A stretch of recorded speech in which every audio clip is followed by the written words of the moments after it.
9 en adelante.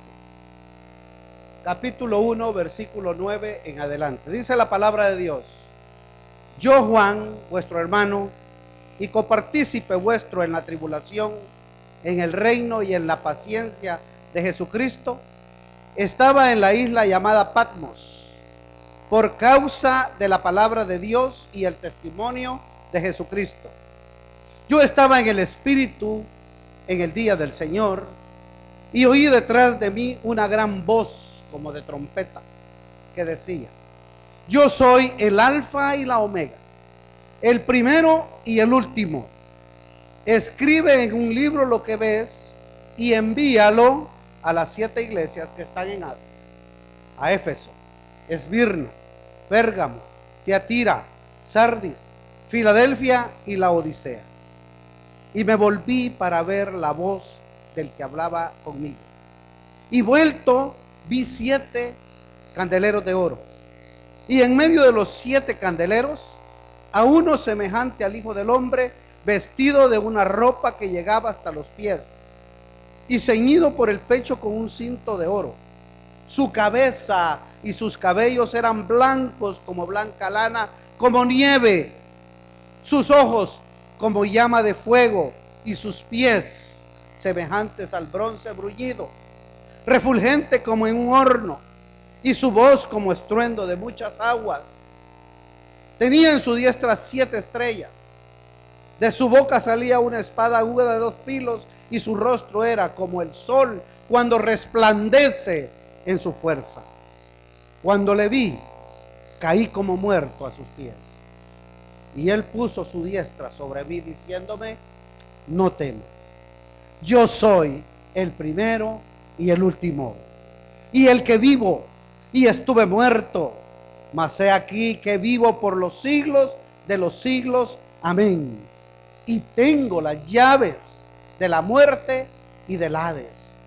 Escribe las cosas que has visto, y las que son, y las que han de ser después de estas. El misterio de las 7 estrellas que has visto en mi diestra, y de los 7 candeleros de oro. Las 7 estrellas son los ángeles de las 7 iglesias, y los 7 candeleros que has visto son las 7 iglesias. Vamos a leer el capítulo 2 hasta el versículo 7. Escribe al ángel de la iglesia en Éfeso, el que tiene las 7 estrellas en su diestra, el que anda en medio de los 7 candeleros de oro, dice esto: yo conozco tus obras y tu arduo trabajo y paciencia, y que no puedes soportar a los malos, y has probado a los que dicen ser apóstoles y no lo son, y los has hallado mentirosos, y has sufrido y has tenido paciencia, y has trabajado arduamente por amor de mi nombre, y no has desmayado. Pero tengo contra ti que has dejado tu primer amor. Recuerda, por tanto, de donde has caído, y arrepiéntete y haz las primeras obras, pues si no, vendré pronto a ti y quitaré tu candelero de su lugar si no te hubieses arrepentido. Pero tienes esto, que aborreces a las obras de los nicolaitas, las cuales yo también aborrezco. El que tiene oído, oiga lo que el Espíritu dice a las iglesias. Al que venciere, le daré a comer del árbol de la vida, el cual está en medio del paraíso de Dios. Oremos, hermanos. Bendito Padre, gracias por tu palabra, Señor. Gracias porque esta mañana nos das la ocasión, la oportunidad de venir a este templo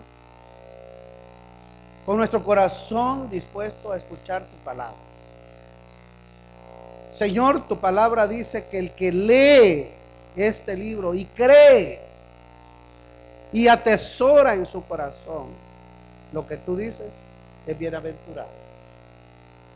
Y Señor, nosotros venimos ante ti esta mañana a pedir, a rogar que tu Espíritu Santo hable, que hable en primer lugar a este que está al frente,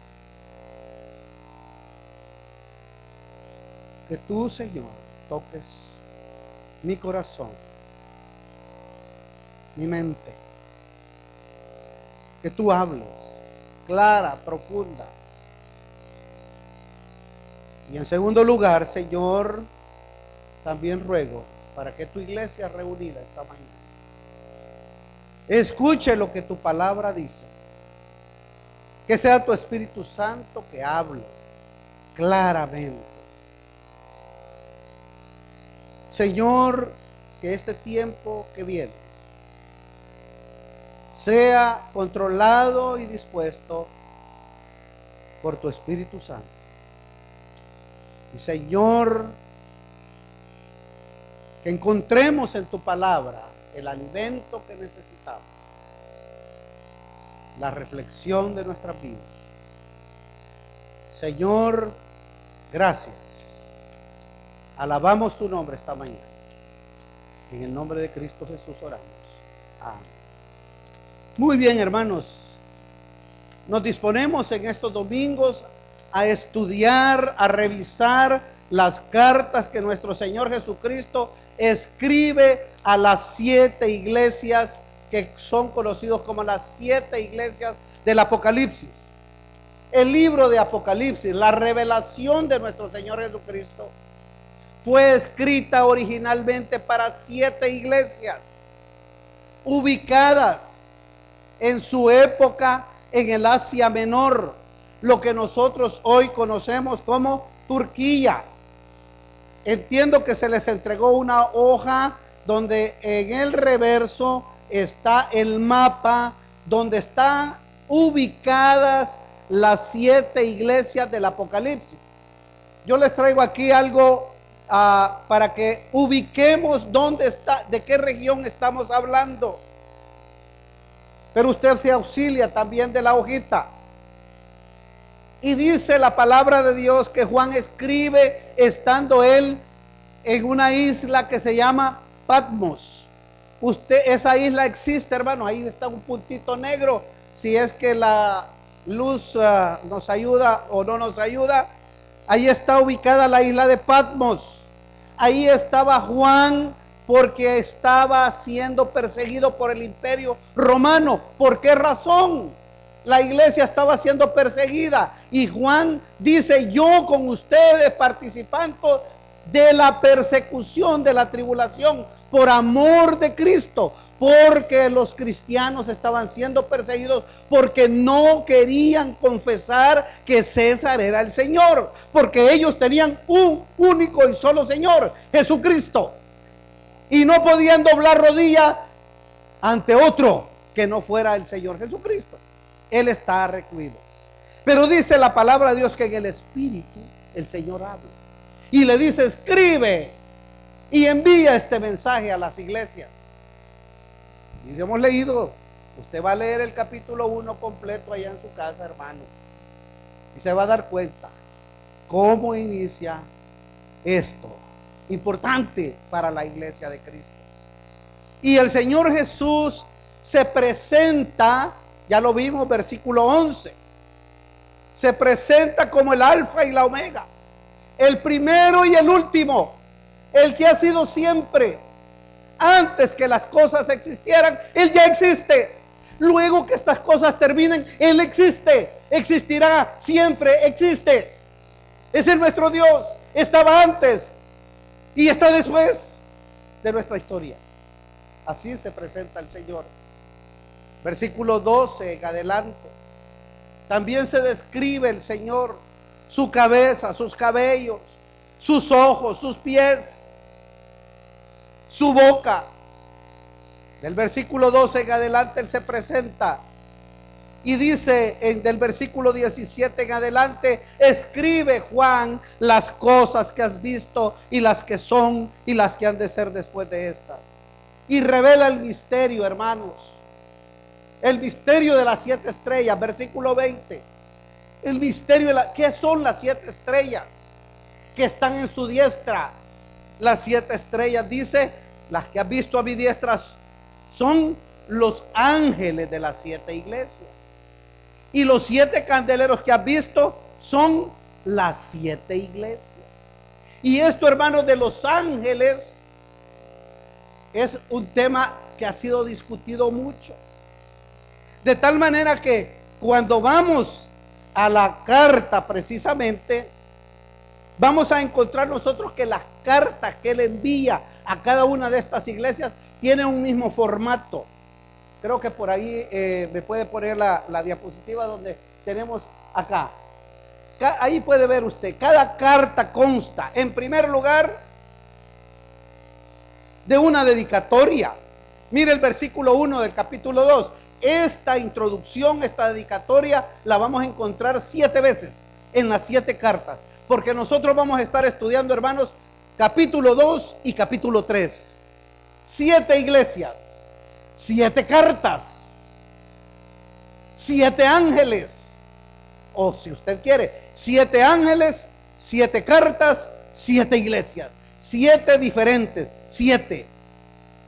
Y dice que estas cartas tienen, el contenido es lo mismo. Mire la dedicatoria, que la vamos a encontrar repetida 7 veces. Versículo 1, capítulo 2. Escribe al ángel de la iglesia y en este caso, hoy esta mañana, hermanos, vamos a estudiar la carta escrita a la iglesia en Éfeso. Esa es la dedicatoria, así lo introduce. En segundo lugar, vamos a encontrar que inmediatamente viene una presentación del Señor. Se presenta quién es el que manda el mensaje y se identifica con unas características diferentes. En cada iglesia su presentación es diferente y esa presentación tiene que ver con el mensaje que le va a entregar a esa iglesia.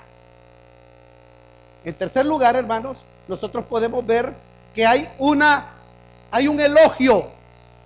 Después de la presentación, de la descripción del carácter del Señor, vamos a encontrar un elogio que la iglesia recibe. A continuación del elogio le va a presentar una crítica. Interesante, hermanos, que de estas 7 iglesias hay 2, vamos a encontrar que hay 2 a las cuales el Señor no le reprocha nada. Y hay 5 que sí hay un reproche para ellas. Hay una crítica. Solo para Esmirna y para Filadelfia no hay reproche. Luego viene una exhortación y finalmente un desafío. Este es el formato de la carta. Su contenido, ya dijimos, muy diferente. Es posible, hermanos, que estas 7 cartas está representando, por supuesto que representa 7 diferentes situaciones en la vida de la iglesia. Y cada iglesia que está pasando por algo que se describe en la carta, ese es un mensaje que aplica para la iglesia. Aplica para aquella iglesia en aquel momento, 2000 años atrás. Aplica para cualquier iglesia en la historia que viva una situación similar. Pero también, hermanos, tiene una aplicación personal. Esto es para usted y para mí.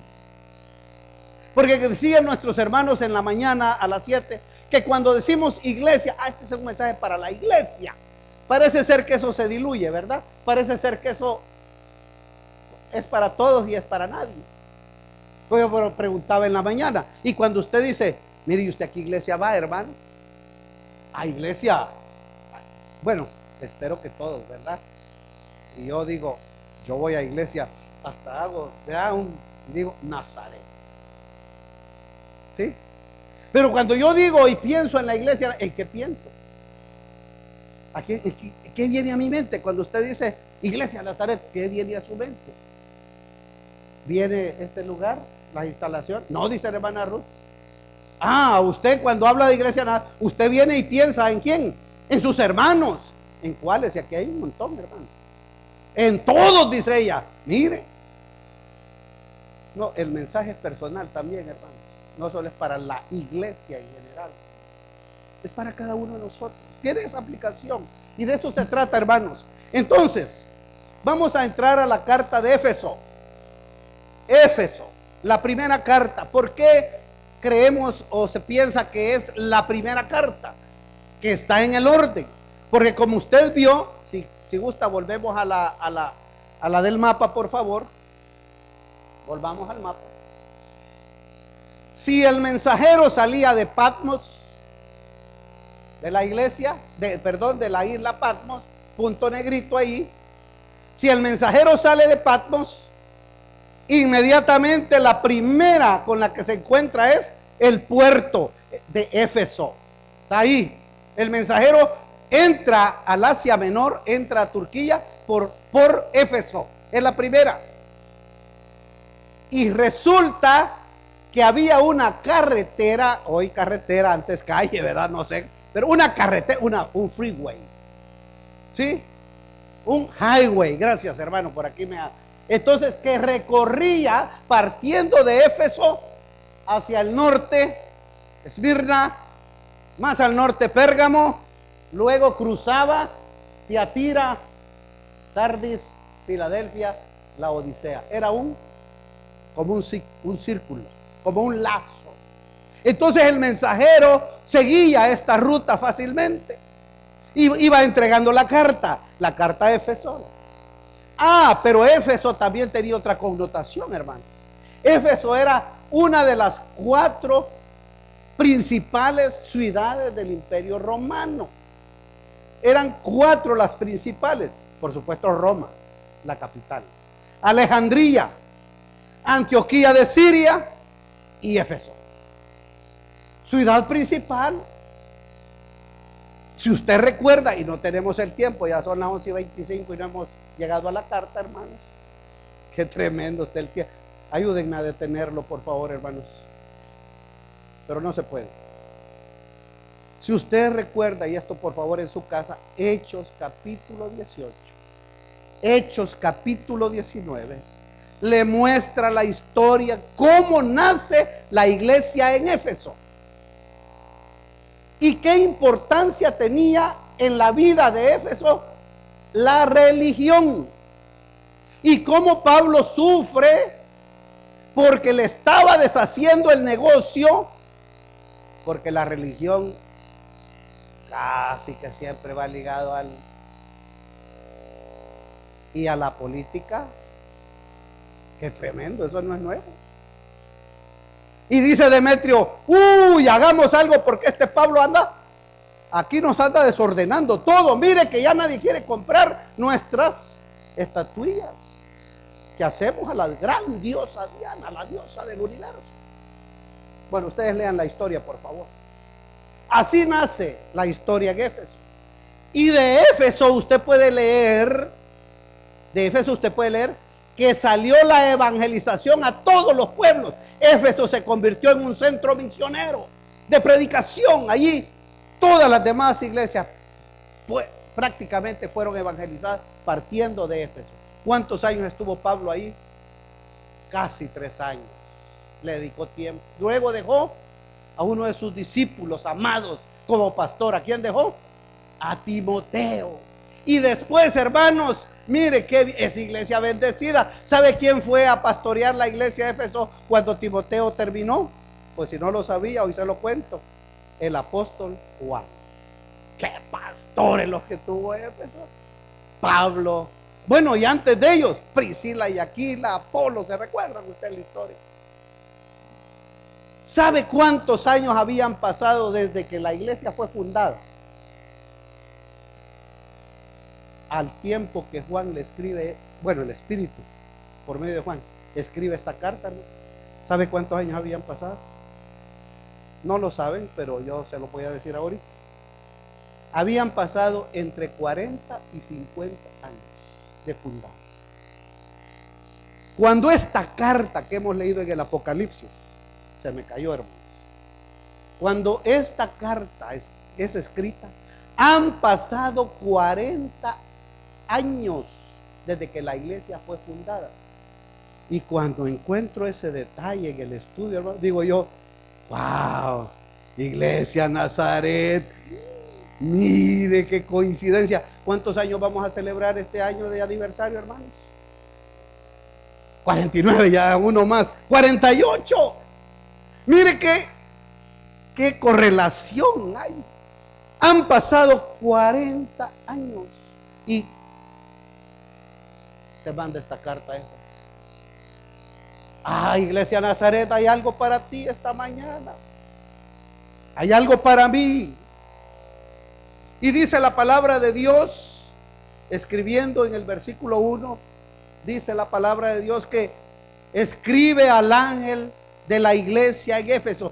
Hablaba un poquito del ángel. Esto es algo que algunos creen que el ángel se refiere justamente a un ser angelical, que cada iglesia tiene un ser angelical y que es a través de ese ser angelical que da el mensaje hacia la iglesia.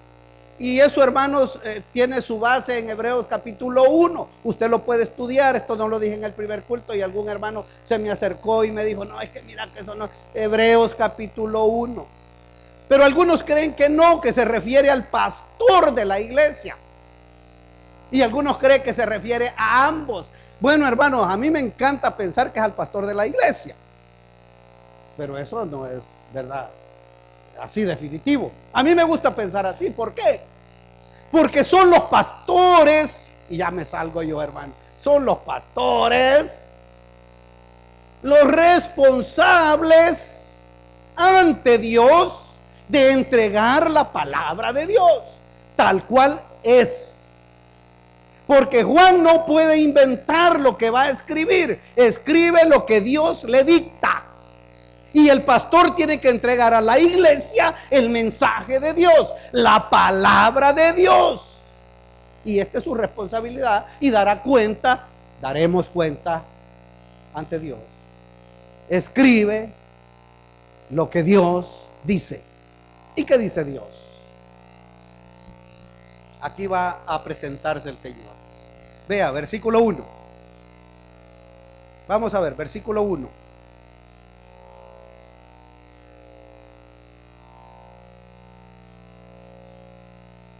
El que tiene las 7 estrellas en su diestra, el que anda en medio de los 7 candeleros de oro, dice esto. ¿Qué es esto? El que tiene las 7 estrellas en su diestra. Hermanos, la iglesia en Éfeso tenía que recordar, al igual que la iglesia de Nazaret de San Salvador ahora, tiene que recordar que quien tiene el gobierno en sus manos es Él. El que gobierna su iglesia es Él. Nosotros a veces los líderes nos queremos tomar esas responsabilidades que no son, porque solo el Señor puede gobernar en su iglesia. Y es la iglesia de Cristo la que fue comprada con su sangre. Pero mire cómo hemos trastornado las cosas, que muchas veces ya no identificamos a la iglesia como la iglesia del Señor Jesucristo, sino que, ¿y a dónde va usted? A la iglesia del hermano tal. ¿Qué es eso? ¿Qué es eso? Eso es rendir culto a la personalidad. La iglesia de Cristo no está para rendirle culto a ninguna personalidad. Se le rinde culto al que tiene en su mano, en su diestra, las estrellas. El que gobierna es de Él. La compró con su sangre. Las puertas del Hades no van a prevalecer contra ella. Es la iglesia de Cristo. Así es, hermanos. Gracias a Dios aquí no se dice la iglesia del hermano Carlos Calán. Perdón que está aquí el hermano Carlitos. La NASA de eso. No, es la iglesia comprada con la sangre de nuestro Señor Jesucristo. Él gobierna. Y qué triste, este es un mensaje para ahora. Yo me iba a detener más, pero ya me regañaron después del primer culto. Y yo dije, pero solo lo voy a decir suavecito. Y qué triste es, hermanos, que cuando vemos la historia de la iglesia, y la iglesia Nazaret no pasa, no salió de la lista. Resulta triste que en medio de la iglesia hay una disputa por el poder. Así me han contado a mí. Yo no estaba, hermano, gracias a Dios, y por eso tengo libertad para hablar. A mí me han contado que en esta iglesia ha habido pleito grave, crisis grave. ¿Sabe por qué? Por el poder. Qué tremenda lección para Iglesia Nazaret y para mí. Quien gobierna en su iglesia es Cristo. ¿Qué hago yo peleándome un puesto, hermanos? Que Dios nos perdone. Que Dios, bueno, Dios ha tenido misericordia de este pueblo, porque mire qué lindo rebaño hay aquí. Todos comprados con la sangre de Cristo, todos bajo el gobierno del Señor, todos gozan del Señor. Pero en su momento nos desviamos. Dice el Señor: el que tiene las 7 estrellas en su diestra, le pertenece, él gobierna. ¿Y qué más hace? ¿Cómo se presenta el Señor? El que anda en medio. A mí me hubiera gustado 7 candeleros aquí esta mañana, pero no vaya a ser, dije yo, que agarre fuego esto. Entonces, ¿verdad? 7, el que anda, el que camina en medio de los 7 candeleros. ¿Qué quiere decir esto? ¿Qué significa esto para la iglesia de Éfeso? Que el Señor Jesús camina en medio de los 7 candeleros. ¿Qué quiere decir? Es que el Señor conoce cada iglesia.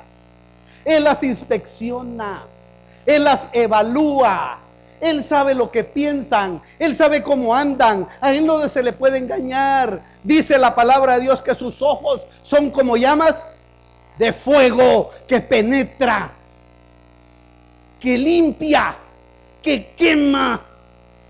Así dice la palabra de Dios. Y Él camina entre su iglesia. No se le puede engañar. Él sabe. Bueno, una vez presentado versículo 2, veamos cómo era la iglesia de Éfeso. Hermanos, Éfeso no era cualquier iglesia.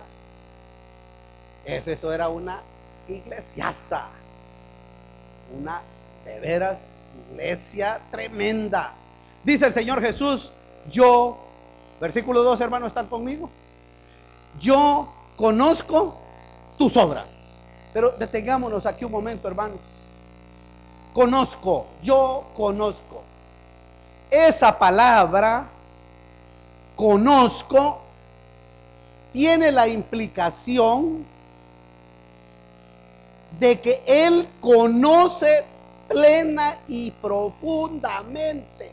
A Él no le vienen a contar historias. Él lo sabe todo. Es un conocimiento divino. Oídas es la palabra. Quiere decir: yo conozco plena y totalmente tus obras. El Señor conocía todo lo que ocurría en la iglesia de Éfeso. Todo. Él lo sabía. Todo. Él sabía quién era miembro. Él sabía quién no era miembro. Él sabía quién era creyente. Él sabía quién no era creyente. Él sabía quién era visita. Él sabía quién era incrédulo. Él sabía todo. Él sabía cómo caminaba cada uno. Él sabía lo que hacía la iglesia. A Cristo no se le puede engañar, hermano. Iglesia Nazaret, dice el Señor: yo conozco tus obras. Yo sé cómo caminas. Yo sé. A mí no me cuentan. Yo sé quiénes vienen. Yo sé cuáles son así, cuáles. Ya iba a decir cosas, pero mejor no las digo.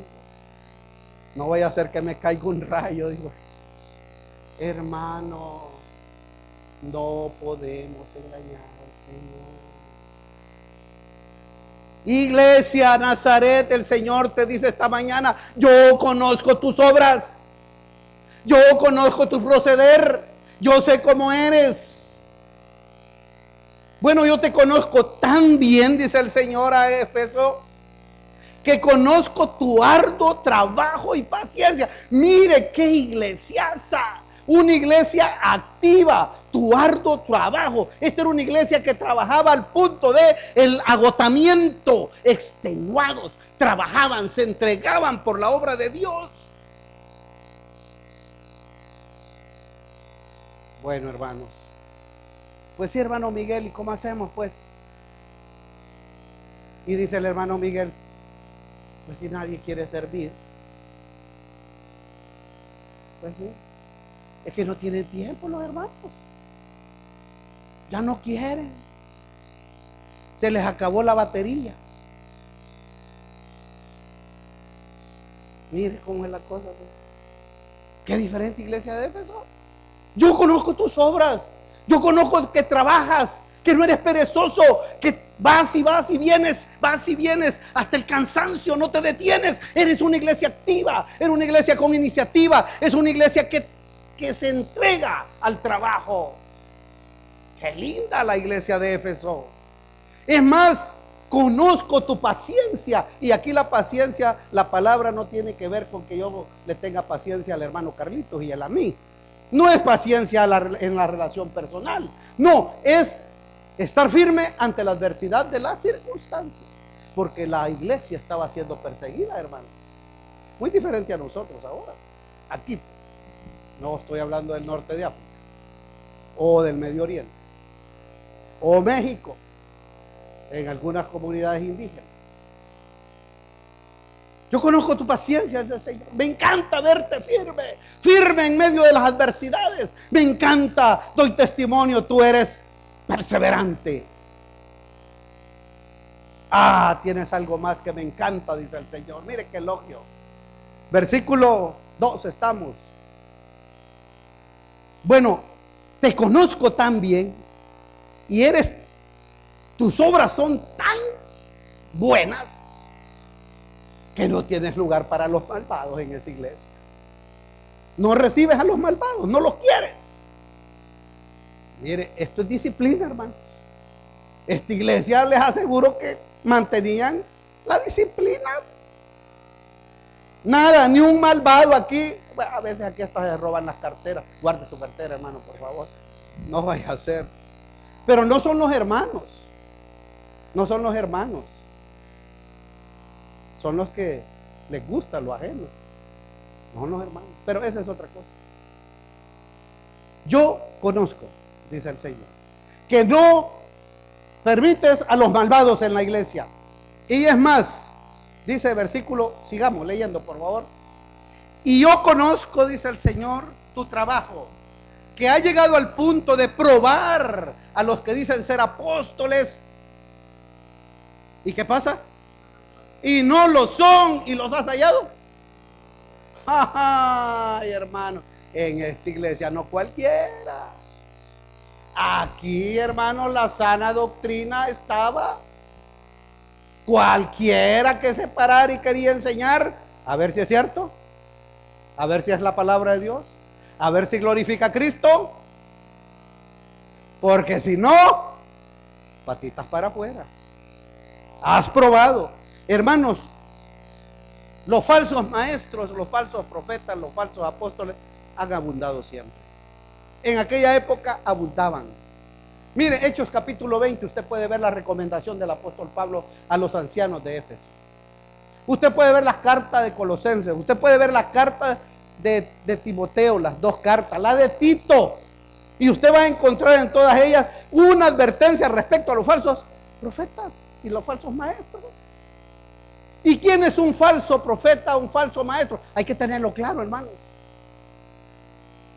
Bueno, nosotros a veces decimos, no, ahí en la NASA, así como dijo la hermana, ¿va? Ahí en la NASA, si de algo estamos nosotros, ahí sana doctrina. Qué bueno, gloria a Dios.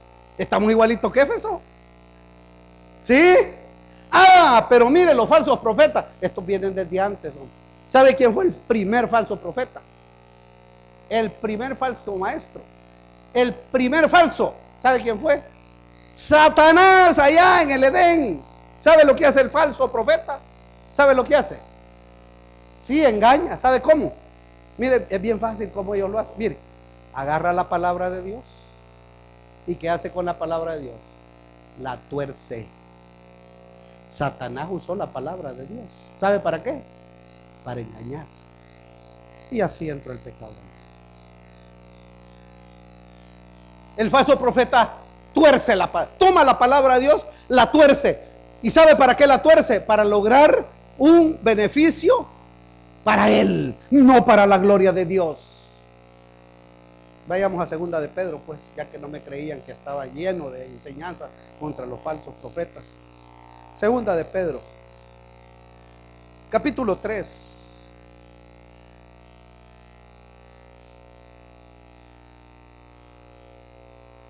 Vamos, capítulo 3, versículo 15. Tenemos 20 minutos, hermanos, todavía. Capítulo 3, versículo 15. Segunda de Pedro dice: y tened entendido que la paciencia de nuestro Señor es para salvación, como también nuestro amado hermano Pablo, según la sabiduría que le ha sido dada, os ha escrito. Encontraron segunda de Pedro, hermano, que veo algunos todavía.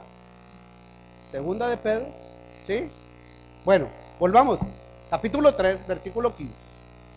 Y tened entendido que la paciencia de nuestro Señor es para salvación, como también nuestro amado hermano Pablo, según la sabiduría que le ha sido dada, os ha escrito. Versículo 16. Casi en todas sus epístolas escribió acerca de la salvación, hablando en ella de estas cosas. Oiga esto: entre las cuales hay algunas difíciles de entender, las cuales, oiga, aquí está el punto, los cuales los indoctos e inconstantes tuercen, ¿sí? Tuercen. ¿Y qué pasa? Y no solamente las partes difíciles, sino que también la fácil. Esto yo lo estoy diciendo de esta manera. Tuercen las escrituras, como también las otras escrituras. ¿Para qué? Para su propia perdición. Así que vosotros, oh amados, sabiéndolo de antemano, estando ustedes advertidos, guardaos, no sea que arrastrados por el error de los inicuos, caigáis de vuestra firmeza.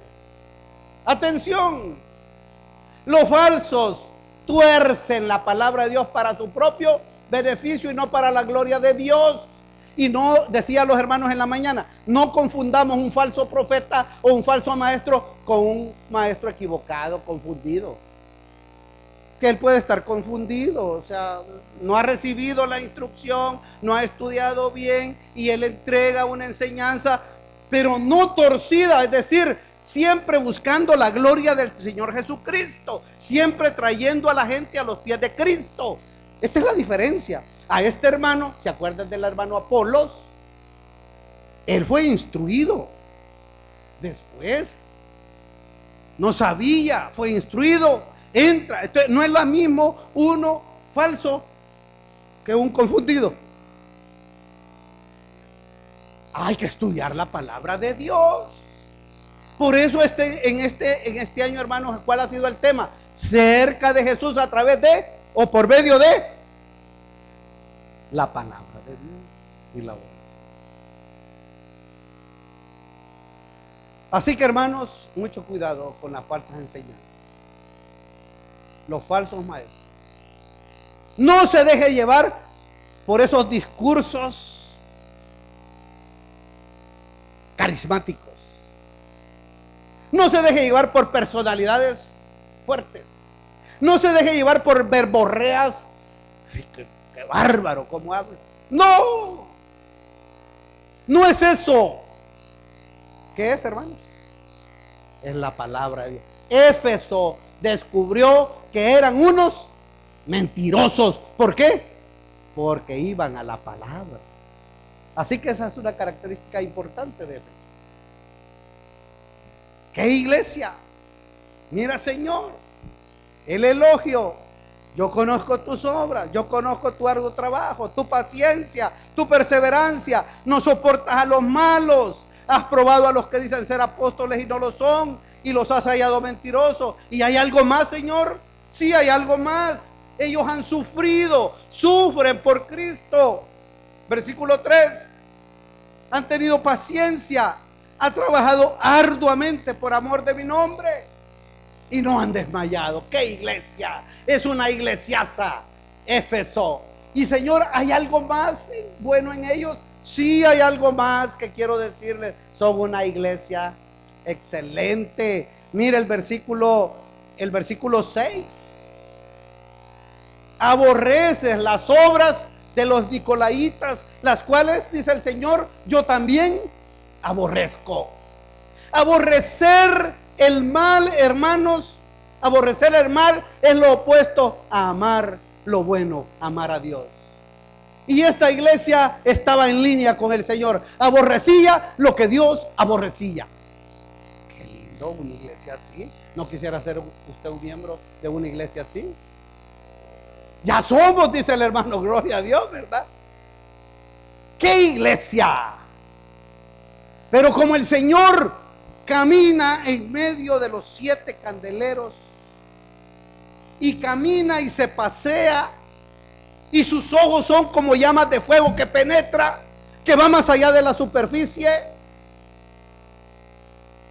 que mira donde el hombre no mira. Y como el Señor penetra su mirada y Él dice: es cierto, sos una iglesia, no cualquiera iglesia, pero, versículo 4, este pero, hermanos, este pero es de muerte. Este pero es de muerte. Pero tengo algo contra ti. ¿Qué es lo que el Señor tenía contra ellos? Versículo 4: que has dejado tu primer amor. Ay, Señor, ¿quiere decir entonces que podemos ser una iglesia que predica? Pero hay un pero en tu contra. Una iglesia que cuida la doctrina, sí, pero tengo algo en tu contra. Una iglesia que evangeliza, sí, pero tengo algo en tu contra. Una iglesia que envía misioneros, sí, pero tengo algo en tu contra. Usted puede ser un maestro de escuela dominical, sí, pero tengo algo en tu contra. Usted puede predicar en este púlpito la palabra de Dios, sí, pero tengo algo en tu contra. Usted sirve al Señor, sí, pero tengo algo contra ti. Y si tu condición, mi hermano, es la condición de Éfeso, esta mañana el Señor tiene algo contra ti y algo contra mí. Porque si Amílcar, que está predicando esta mañana con ustedes, tiene el problema de la iglesia de Éfeso, el Señor esta mañana tiene algo contra mí y tiene algo contra ti. Has dejado tu primer amor. ¿Y qué es eso?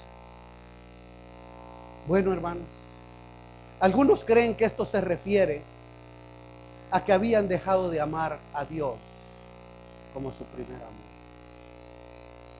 Otros creen que se refiere a que habían dejado de amar a sus hermanos de la fe. Y otros creen que se refería a ambas amores. Habían dejado. Y aquí hay un dato curioso, interesante, hermanos. ¿Sabe usted que a la iglesia de Éfeso el apóstol Pablo le escribió una carta? ¿Saben ustedes eso, verdad? ¿Cómo se llama la carta? ¿A qué? A los Efesios. Él escribió una carta 40 años antes, por lo menos. Le escribe una carta. ¿Y sabe usted que el apóstol Pablo, en esa carta que escribe a los Efesios, en el capítulo 1, versículo 14 y 15, si no me falla la memoria, él está dando testimonio que la iglesia de Éfeso amaba a sus hermanos en la fe, amaba a los siervos de Dios, amaba a los santos en la fe. Da testimonio el apóstol Pablo en el capítulo 1, versículo 14 y 15. Pero además da testimonio en el último capítulo de que la iglesia de Éfeso amaba al Señor ante todo. O sea que al inicio esta era una iglesia que amaba al Señor y amaba a sus hermanos. Habían pasado 40 años y ese amor se había perdido.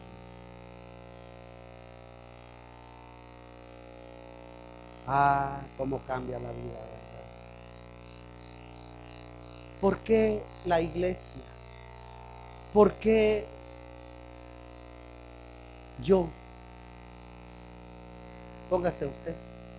¿Por qué yo puedo perder el amor hacia el Señor? ¿Por qué? Déjeme decirlo de esta manera, hermano. Si usted tiene otro amor que compite con el amor de Dios, usted ha dejado el primer amor. Haga una reflexión. Yo he hecho y tengo que seguir haciendo una reflexión en mi vida. Hay algo en mi vida que amo y que compite con el amor a mi Dios. Porque cuando eso ocurre, ya estoy en peligro de muerte, muerte espiritual. Hay algo en tu vida. La carta a los Efesios es: ama a Dios por encima de todo. Por sobre todo, ama a Dios. Y mira, es tan importante, es tan fundamental esto en la vida de la iglesia y del pueblo de Israel, que el Señor Jesús, que el Señor nuestro Dios, Jehová, cuando el pueblo de Israel iba a entrar a la tierra prometida, tuvo que recordarle algo que tenía que ser vivido todos los días por ellos y repetido todos los días. Y eso está en Deuteronomio capítulo 6, versículos 3, 4, 5, si no recuerdo mal. Oye, oh Israel, el Señor, ¿cómo es, hermanos? Ya se me fue, se me perdió. El Jehová, el Señor, Jehová, uno es.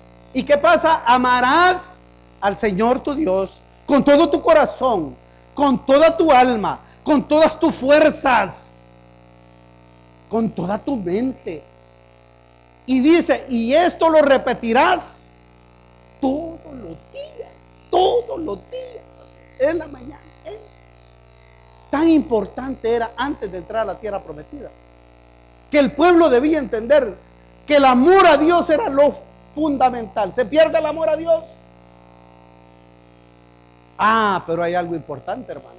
Dice el apóstol Juan que si Amílcar dice que ama a Dios y aborrece a su hermano, ese Amílcar es un mentiroso. Entonces aquí está la relación. Amar a Dios es amar también a tus hermanos, porque el que dice que ama a Dios y aborrece a su hermano, ese es un mentiroso. Y a los mentirosos no los quiere. Estás en peligro de muerte espiritual. Amar a Dios con todo tu corazón. Mi corazón. Todo. ¿En qué me deleito? Hermano, hablando de los deleites, les decía a los hermanos del primer culto, porque ellos hay que decírselos. A ustedes no, pero solo les estoy contando que a ellos hay que decírselos. ¿En qué se deleita tu corazón, hermano? ¿Dónde está tu deleite? Hablemos de entretenimiento, pues.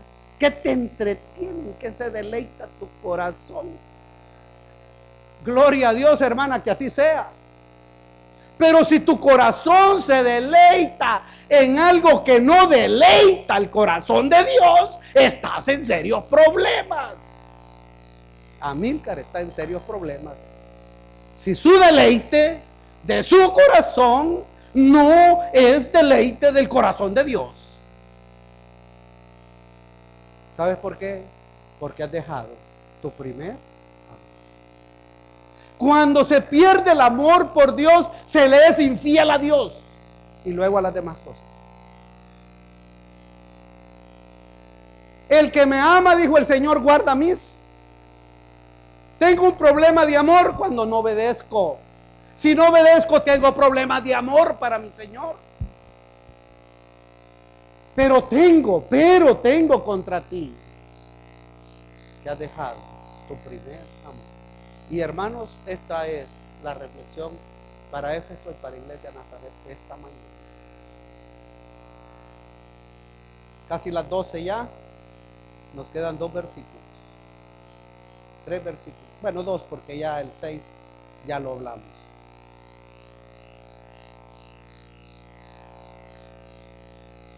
Si usted, hermano, se identifica con Éfeso,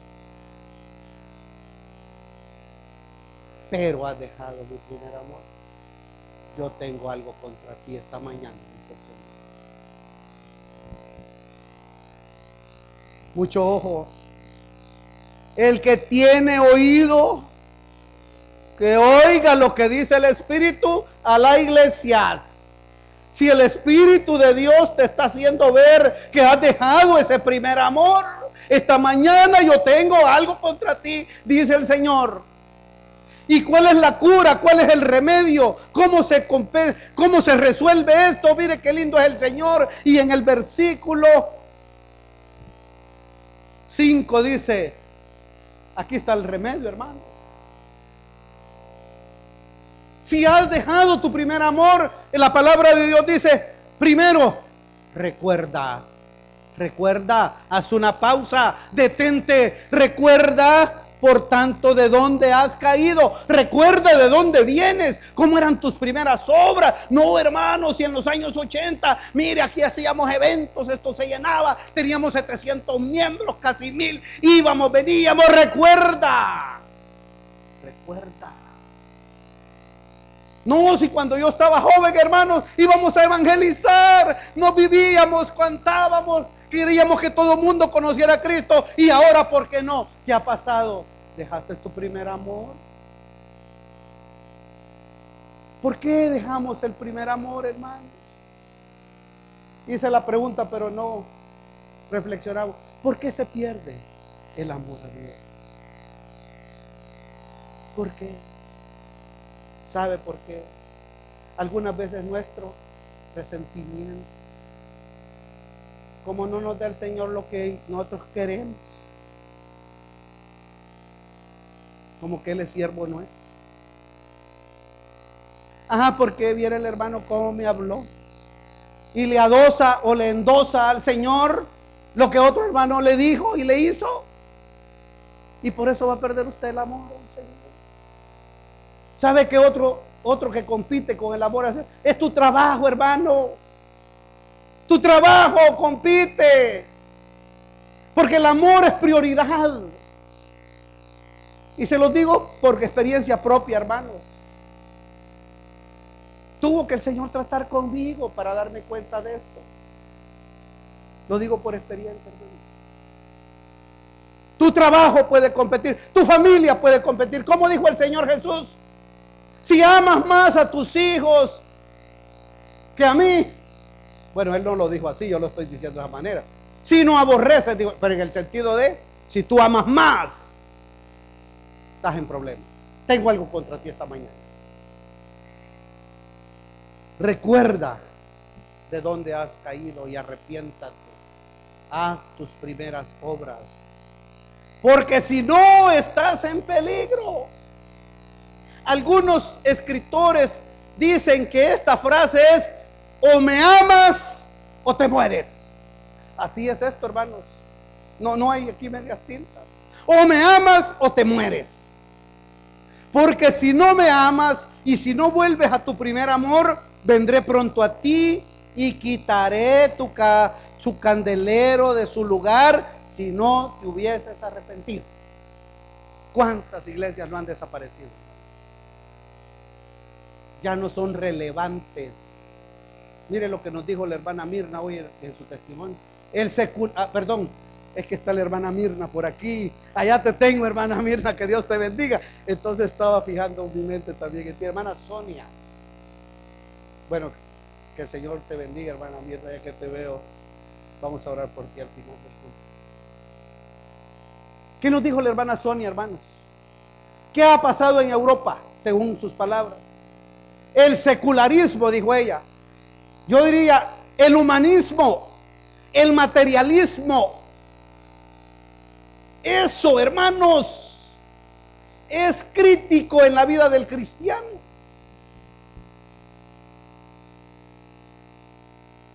Quitaré tu candelero. Serás irrelevante. Ya no hay lugar para ti como iglesia. De eso se trata. O me amas o te mueres. Yo tengo algo contra ti esta mañana, dice el Señor. El que tiene oído, que oiga lo que dice el Espíritu a las iglesias. Al que venciere, versículo 7, terminemos, hermanos. Tengo algo más, dice el Señor. Aquí con esto terminamos la carta también. Tengo una palabra más para ti, dice el Señor. Al que venciere le daré a comer del árbol de la vida, el cual está en medio del paraíso de Dios. Aquí hay un desafío: al que venciere.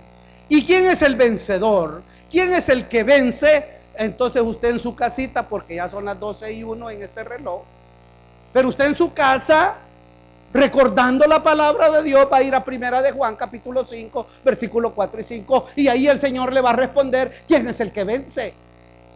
El vencedor, el Hijo de Dios, el que ha entregado su vida, el verdadero creyente, el que ama al Señor por sobre todas las cosas. Ese es el vencedor. Para ese hay una promesa: comerá del árbol de la vida, vivirá eternamente con el Señor. Esta es la promesa.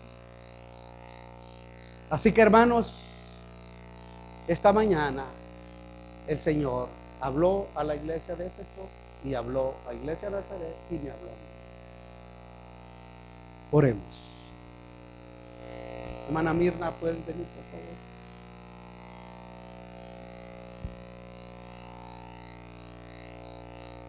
Cierre sus ojos, si usted quiere, por supuesto. Se lo pido en el nombre del Señor. Cierre sus ojos y volvamos la mirada al que era, al que es y al que ha de venir. Volvamos nuestra mirada al que es el primero y el que es el último. El que estaba antes de Iglesia Nazaret, el que va a estar después de Iglesia Nazaret, al que era, al que es, al alfa y la omega.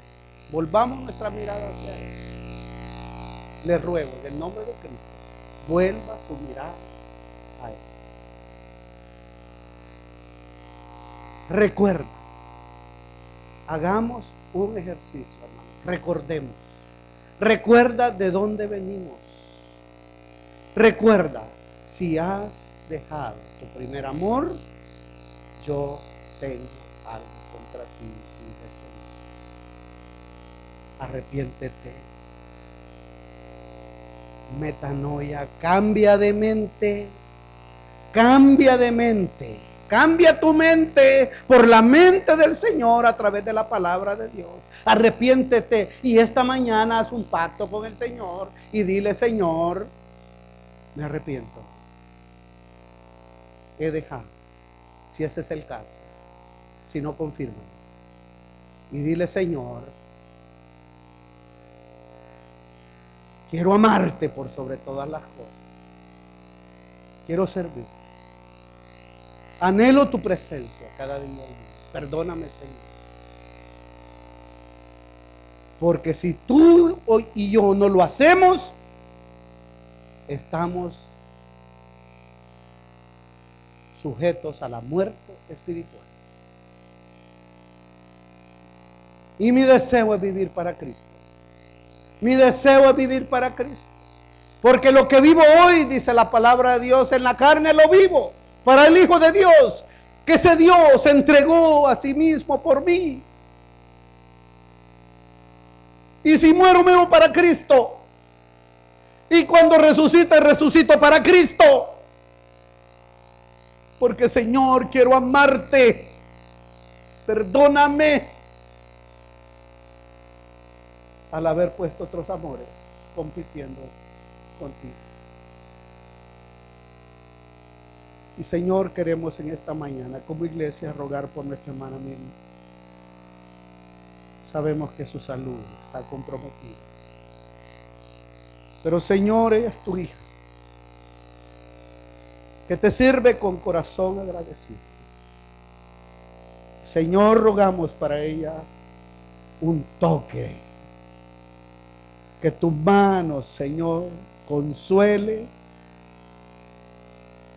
fortalezca la salud de mi hermana. Su corazón agradecido, gozosa en ti.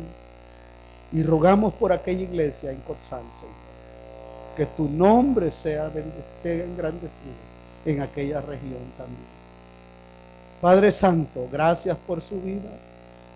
Rogamos que tú toques su cuerpo, que tú la guardes que tenga un tiempo, Señor, en medio de nosotros, de consuelo espiritual. Bendice a mi hermana, bendice a mi hermana Sonia también, en su trabajo, en su tarea pastoral. Y Señor, que nuestro amor por ti crezca cada día más. En el nombre de Cristo Jesús hemos orado. Dios me lo bendiga. Hermanos, estamos despedidos. Que el Señor Jesús les fortalezca y que la reflexión sea profunda en cada uno de nosotros.